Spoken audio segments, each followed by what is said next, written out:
Alright, here we are with Mass Effect, playing a 10-year-old game.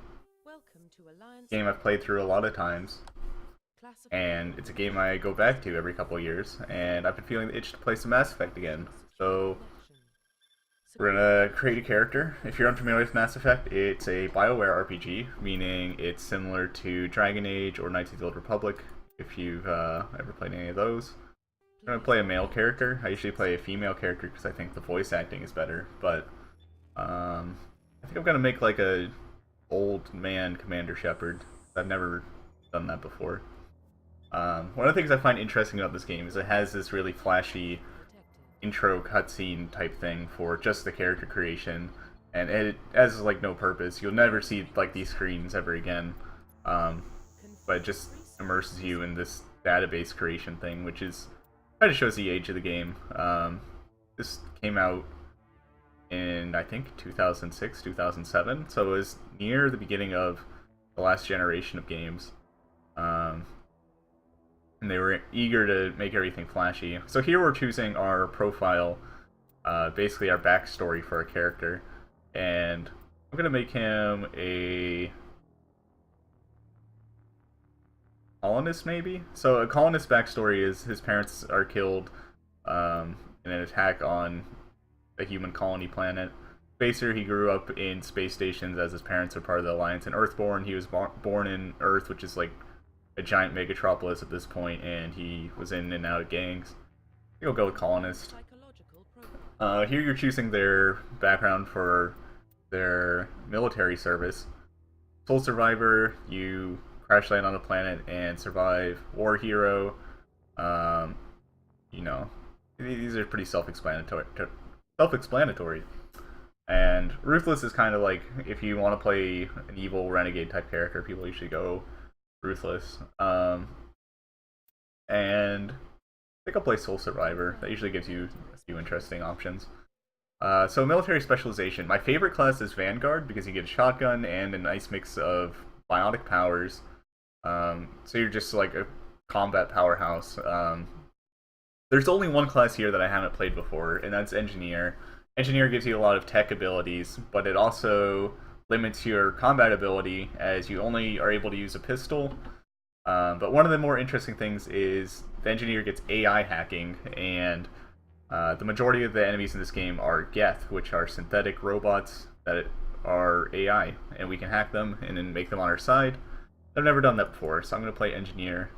Oh, I can select a bonus talent. So since I've played through this game before, I've unlocked several extra abilities that you can grant your characters on additional playthroughs. And in this case, the only one I have unlocked is Assault Rifle, so I could give my Engineer, who normally only has a pistol, Assault Rifle training, which would make the game significantly easier. And, I mean, I have to select something at the screen, so I am going to select that, though I don't think I'll use Assault Rifles. So, one thing about the character creation for Mass Effect is it's really hard to make a decent looking character. And you can make a character that looks alright in the game and then like load up the game and he looks absolutely abhorrent. But I still have a lot of fun with character creators in games, so I'm going to mess around significantly with this. And as I said earlier, I mentioned I kind of want to do like a older Commander Shepard. Because that'll hopefully make things interesting. We're gonna make him very pale, very wrinkly. He's gonna be very old, so you should probably give him some battle scars, considering he is like a full survivor on like a hellish planet, according to the bio we gave him. Yeah, we'll give him one of those classic eye scars. Neck thickness. But that's really good. Like the neck isn't even like part of the collar, or like the neck doesn't even extend out of the collar. The collar is just connected to a neck, and the texture just expands over it. Give him a very like brutish, thick neck. Face size. It only increases like the bottom half of his face. Give him like a gauntish face. Cheek width. Again, we're gonna go with the gauntish look, so we'll try to make his face very thin. Put the cheekbones out. Oh, cheek gaunt. There's literally an option for that. So, kind of tell what this... It seems like it's like a spectrum with like the highest point in the middle. Like if I go to the far left of Cheek Gaunt, his cheeks get really low. If I go to the far right, his cheeks get really low. I don't know if that matters. Ear size. Give him pretty small ears. Ear orientation.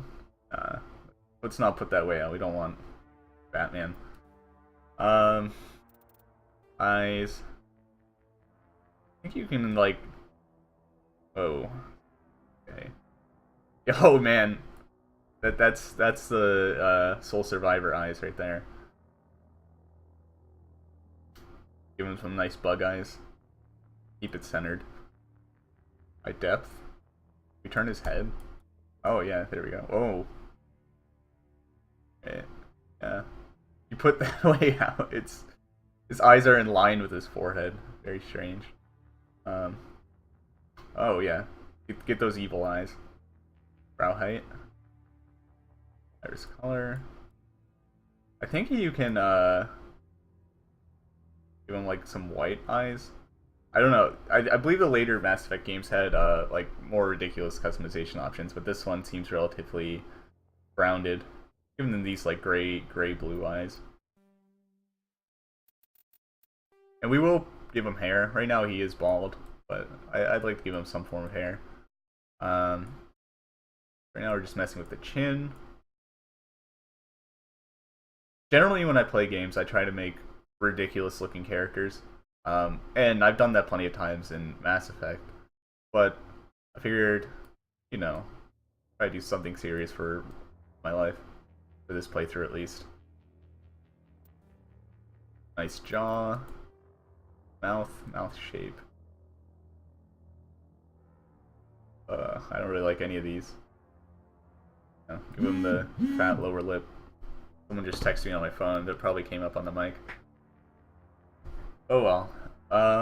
Mouth width. Give him like very pursed lips. He's very bitter old man.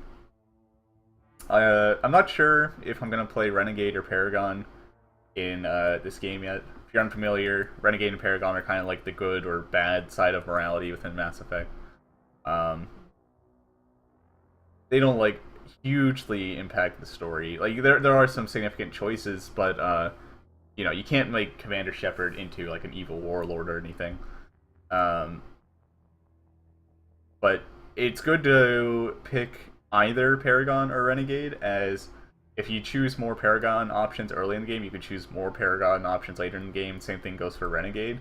So you kind of usually want to play someone with a good like set of morals instead of you know, being flip-floppity. And the game usually doesn't present you with a lot of like gray area for choosing stuff. His face is looking a bit more Uncanny Valley as I'm like turning it around and seeing all these like ravines and mountains in it. The way his cheekbones peek out over the rest of his face and his brow is really peeking over. Hopefully we can hide some of this with a nice beard. Don't have a lot of beard options though. Like there's different shapes of beards, but none of them are really significant beards because it has to be in line with the Alliance military standards, I suppose. Just give him like a goatee like that. Looks real silly. You just give him like a 5 o'clock shadow. That works. I really wish I could give him like a big, bushy, thick beard that would just look like disgusting and hideous. Hair color. I want the hair color to be white. I want him to look old. Oh, you can have different facial hair color. Look at that. Disgusting. Can't really see his hair too well. Maybe if I give him a different hairstyle, then we can see the color of the hair more. Is there no white hair? Really? I guess they don't want you to have like a really old Commander Shepard. I guess the closest we can come to is like, I mean, that you can go like really bright blonde, but not what I'm looking for. I guess we'll keep it like darker. Yeah. I am gonna go back and like move his brows and cheekbones down a bit because he's scaring me with his face right now. Yeah, it's a little bit better. Eye depth. Keep that down.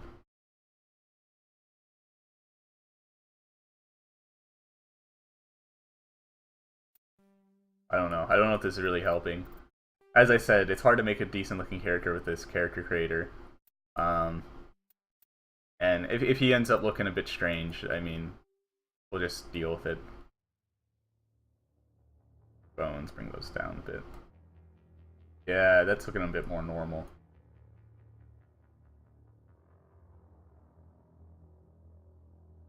Yeah. Alright. Alright, let's look at the different hairstyles again to see what fits face best.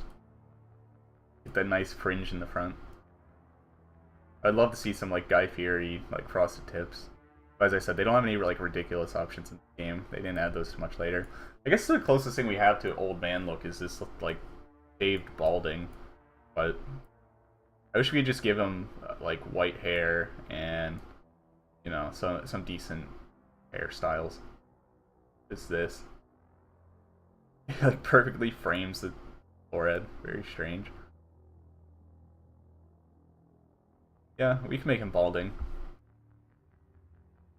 So I guess this is gonna be our dude.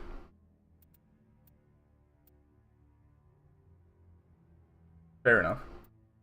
We're gonna finalize. Name's John Shepard. I didn't give him any sort of special name because I'm not a creative person. We're gonna keep the combat difficulty on veteran. I have played the game many times before, so knowing as much as I do, we'll keep it on veteran so that there's at least some difficulty. And now we'll be in the game. Well, what about Shepard? He grew up in the colonies. He knows how tough life can be out there. His parents were killed when slavers attacked Mindwar. He saw his whole unit die on a cruise. He could have some serious emotional scars. Every soldier has scars. Shepard's a survivor. Is that the kind of person we want protecting the galaxy? That's the only kind of person who can protect the galaxy. I'll make the call. There we got a nice outline of our character. I love this text at the beginning. It scrolls so fast and barely gives you time to read it. Basically, it's telling us the discovery of Prothean technology on Mars, which are like precursor aliens that allowed us to discover what we now call Mass Effect. And Mass Effect is the ability to manipulate mass through a chemical known as Element Zero. And that's basically the basis for the sci-fi lore of Mass Effect. I will be trying to keep quiet throughout cutscenes just so we can hear the dialogue. This game's going to have a lot of dialogue, so at some points I will talk over it. Calculating transit mass and destination. The relay is hot, acquiring approach vector. All stations secure for transit. One thing I like about Mass Effect is it has this nice film grain over everything. They took it out in later games, but in this game it's like a reference to like older Star Trek episodes or something. And that reflects the style of game. This game's very much more talky and listening to technobabble than it is like an action hero type game. Like, if I had to make a class comparison, it's more Star Trek than Star Wars. I think the film grain's supposed to reflect that. 3, 2, 1.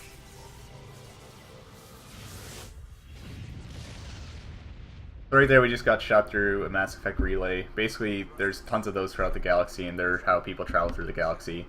Internal emissions. They launch you to different points. All systems online. Drift just under 1500K. 1500 is good. Your captain will be pleased. I hate that guy. Nihilus gave you a compliment, so you hate him. You remember to zip up your jumpsuit on the way out of the bathroom? That's good. I just jumped us halfway across the galaxy and hit a target the size of a pinhead, so that's incredible. Besides, Spectres are trouble. I don't like having them on board. Call me paranoid. You're paranoid. The Council helped fund this project. They have a right to send someone to keep an eye on their investment. Yeah, that is the official story. But only an idiot believes the So, official story. here's the dialogue wheel, and generally at the top you have your nice options, at the bottom you have your like dickhead options, and then you have like your neutral options. I think I'm gonna be kind of like a ruthless scumbag throughout this playthrough, so I'm gonna just shout at these guys. That's enough. You're soldiers. Act like it. Sorry, Commander. Joker, status report. Just cleared the mass relay, Captain. Stealth systems engaged. Everything looks solid. Good. Find a comm buoy and link us into the network. I want mission reports relayed back to Alliance Brass before the time. Aye, aye, Captain. Better brace yourself, sir. I think Nihilus is headed your way. He's already here, Lieutenant. Tell Commander Shepard to meet me in the comm room for a debriefing. You get that, Commander? Great. You pissed the captain off, and now I'm going to pay for it. Don't blame me. The Captain's always in a bad mood. Only when he's talking to you, Joker. Alright, and you can see at the right there we just got Renegade +2, so we're on our way to being a big asshole. So if we go to settings, sound, I think the dialogue volume was a bit quiet whenever it's playing, so I'm just going to bump that up a bit. You can see everything was on like 3, which is super quiet, but sound scales pretty quickly once you start bumping it up. We're going to talk to our fellow balding bro. Congratulations, Commander. Looks like we had a smooth run. You heading down to see the captain? You confront him, say we heard him arguing. I actually was not paying attention to what he was arguing about. But we'll see, we'll investigate. Sounds like you don't trust our Turian guest. Sorry, Commander. Just having a chat with Adams down at engineering. I didn't mean to cause any trouble. But you have to admit, something's odd about this mission. The whole crew feels it. So, he's talking about the Turian, which is Nihilus, who's the guy in the red armor we saw like a couple minutes ago. He's an alien. Navigator Presley doesn't always trust aliens. You try to learn that over the course of the Mass Effect games. You think the Alliance brass is holding out on us? If all we're supposed to do is test out the stealth system, why is Captain Anderson in charge? And then there's Nihilus. Spectres are elite operatives, top covert agents. Why send a Spectre? A Turian Spectre on a shakedown run. It doesn't add up. So, in the games you can hit this investigate tab and bring up more dialogue options. There's nothing I really want to ask him about at this point. So I'm just going to tell him to do his job. No basis, Presley. Just follow the Generally, checking those investigate options gives you additional codex options. And if you go over here to codex, you can like read all about the game. Currently we don't have a lot of codex entries because we just started, and now this guy's talking over me.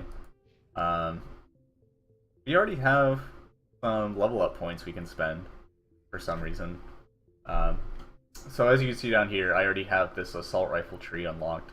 And I don't think I'm going to use that, just to keep the game pretty fair, because being an engineer with an assault rifle will make the early game pretty easy, as well as the late game. Well, the late game's going to get like super easy. The game isn't balanced super well.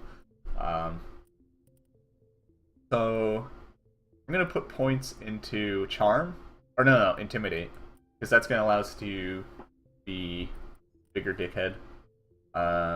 Electronics.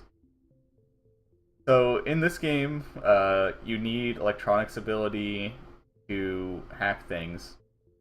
Or no, you need decryption and electronics in order to hack things, I think. Increases the amount of hull restored. Lets you use the electronic skill to repair or bypass objects, and then same thing with decryption. Lets you use the description skill to open secure objects. This is basically this game's form of lockpicking that's going to allow us to get more loot.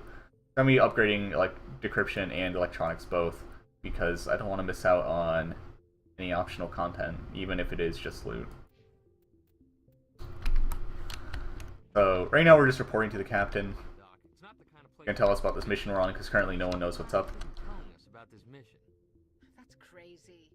The captain's in charge here. He wouldn't take orders from the Spectre. Not his choice, Doc. Spectres don't answer to anyone. They can do whatever they want. Kill anyone who gets in their way. Oh, you watch too many spy vids, Jenkins.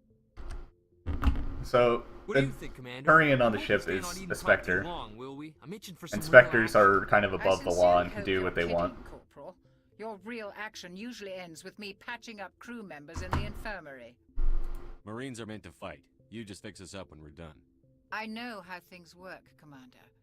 I've seen my share of combat, but it's foolish to go looking for trouble. You could both take a lesson from the captain. He's not afraid of combat, but he knows the value of restraint, too. Sorry, Doc, but this waiting's killing me. I've never been on a mission like this before, not one with a Spectre on board. I believe, like, some of these early game investigate options are the only way to get some of the codex entries. I mean, I don't really care because, I mean, I've read the codex entries. But What do you I know about one's the coming up Spectres? where if you ask Only about the what I've Protheans, heard. it's the only time you can get Spectre it. agents work directly for the Citadel Council. They usually work alone or in small groups. Spectres don't have any official power, though. Basically, they're a shadow organization with a mandate to preserve and protect galactic stability. Protect it at any cost. Don't forget that part. Spectres operate above the law. So, there's no human Spectres yet. The humans aren't considered a council race. The humans are generally, in this universe, like, new to the, like, galactic circle of alien races. Oh, is the game gonna crash here? That wouldn't be good if it did. Come on, Mass Effect, please respond.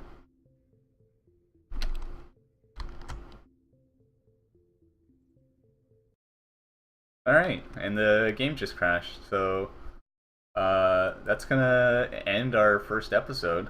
I'll come back when I play the game again.